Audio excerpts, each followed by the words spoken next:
नाम सैयद तैमूर बुखारी है और मैं रीडर्स को खुशामदीद कहता हूँ। मेरे साथ हैं ji Aqsa Naureen, and Aqsa Naureen is a graduate of Sargodha medical college और इन्होंने अभी PMS 2022 के अंदर 14th पोजीशन हासिल की है।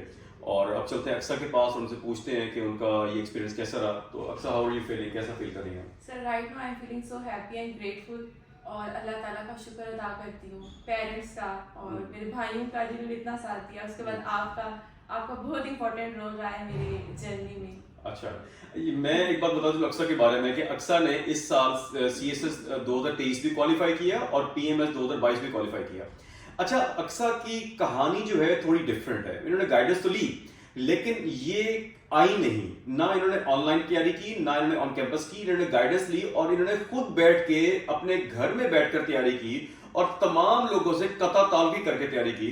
तो ये पूछते हैं अब इनकी सक्सेस का राज कि ये तैयारी आपने कैसे की। ये वीडियो उन लोगों के लिए है कि जो कहीं पर नहीं जा सकते और वो तैयारी करना चाहते हैं। तो अक्सर बताइए कैसे तैयारी करें और क्या करें, पहले पहले क्या काम करें, नेगेटिव्स क्या है, डूज क्या, डोंट्स क्या है? सर जब मैंने अपनी प्रिपरेशन स्टार्ट की थी तो मेरे माइंड में यही था कि मुझे कभी भी क्राउड का पार्ट नहीं बनना था और इसीलिए मैंने खुद ही से स्टार्ट की थी। सबसे पहले सब्जेक्ट सिलेक्शन बहुत इंपॉर्टेंट है। उसके लिए मैंने वही सब्जेक्ट सिलेक्ट किए थे जो क्लोज एंडेड थे, जिनको मैं इजीली कर सकती हूँ। उसके बाद भी नोट्स प्रिपेयर किए, उसके बाद आंसर अटेम्प्ट्स किए और इसी तरह। और मैं जब तैयारी कर रही थी मुझे नहीं पता था पाकिस्तान में और कोई बच्चा दे रहा है CSS के एग्जाम भी नहीं दे रहा। इनफैक्ट जब मैं पेपर्स देने जाती थी तब भी मेरा किसी से कोई कनेक्शन नहीं था।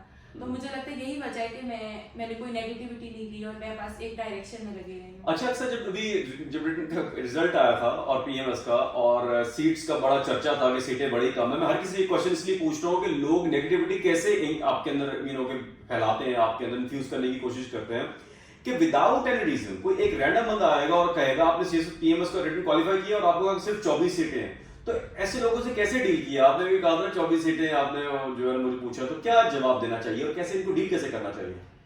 सर जब मैंने अप्लाई किया तभी मैंने देखा था कि सीट्स कम है, लेकिन मेरे माइंड में एक ही था कि मुझे तो एक ही सीट चाहिए। और वैसे मैंने अपनी तैयारी भी यही सोच के की थी कि मुझे एक ही सीट चाहिए और मैंने एम किया था कि मुझे चाहिए।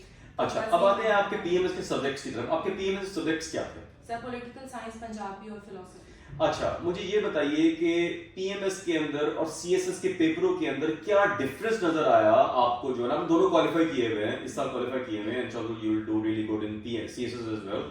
आपका इंटरव्यू हो चुका है, तो मुझे ये बताइए दोनों में डिफरेंस क्या है दोनों का? सर वैसे अगर क्वेश्चंस के अकॉर्डिंग देखें तो वो PMS CSS के क्वेश्चन ज़्यादा एनालिटिकल बेस है, वहाँ पर आपका क्रिटिकल एनालिसिस होना जरूरी है। और PMS में ये कि लेंथ और कंटेंट भी बहुत ज़्यादा मैटर करता है, क्योंकि इसमें 5 क्वेश्चंस अटेम्प्ट करने हैं, उसमें 4 करने हैं।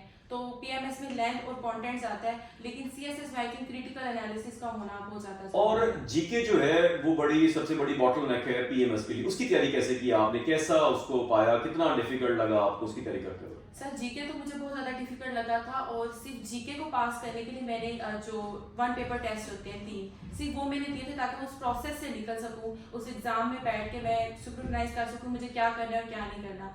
तो मैंने वो अपने आपको डेडलाइंस दी थी कि 3 पेपर्स मैंने देने हैं, उसके लिहाज से मैंने प्रिपरेशन की थी। और इसीलिए जब मैंने जीके का पेपर PMS में किया था तो मैं PMS का पेपर दे के रिलैक्स हो गई थी जीके का, कि बस अब बाकी पेपर्स मैं अच्छे से दे दूंगी, क्योंकि वो मेक और ब्रेक पॉइंट था उस पॉइंट पे। अच्छा, मैं आपको मल्टीपल टाइम्स आपको बताया कि आपका हो जाएगी एलोकेशन, आपको बताया मल्टीपल CSS को बताया, PMS को बताया, तो आप फिर भी जो है ना वो नेगेटिविटी कैसे ऊज आउट हो जाती थी?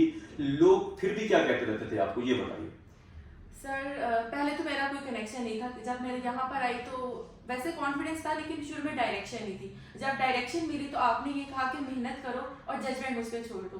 तो मैं कर रही थी हार्ड वर्क, लेकिन मेरे पास टाइम बहुत ज्यादा कम था और वो इतनी ज्यादा बातें आ जाना, ये कर लो वो कर लो, लेकिन वो उसी वजह से मैं थोड़ा सेल्फ डाउट में चली जाती थी। लेकिन मैनिफेस्टेशंस आपकी और फैकल्टी की और बाकी लोगों ने मुझे बहुत कहा था कि हो जाएगा। चलें, आप लोगों के लिए एक पैगाम है और अक्सर को भी मैं अक्सर कहा करता हूँ कि believe in yourself, have faith. वो फेथ कैसे आएगा?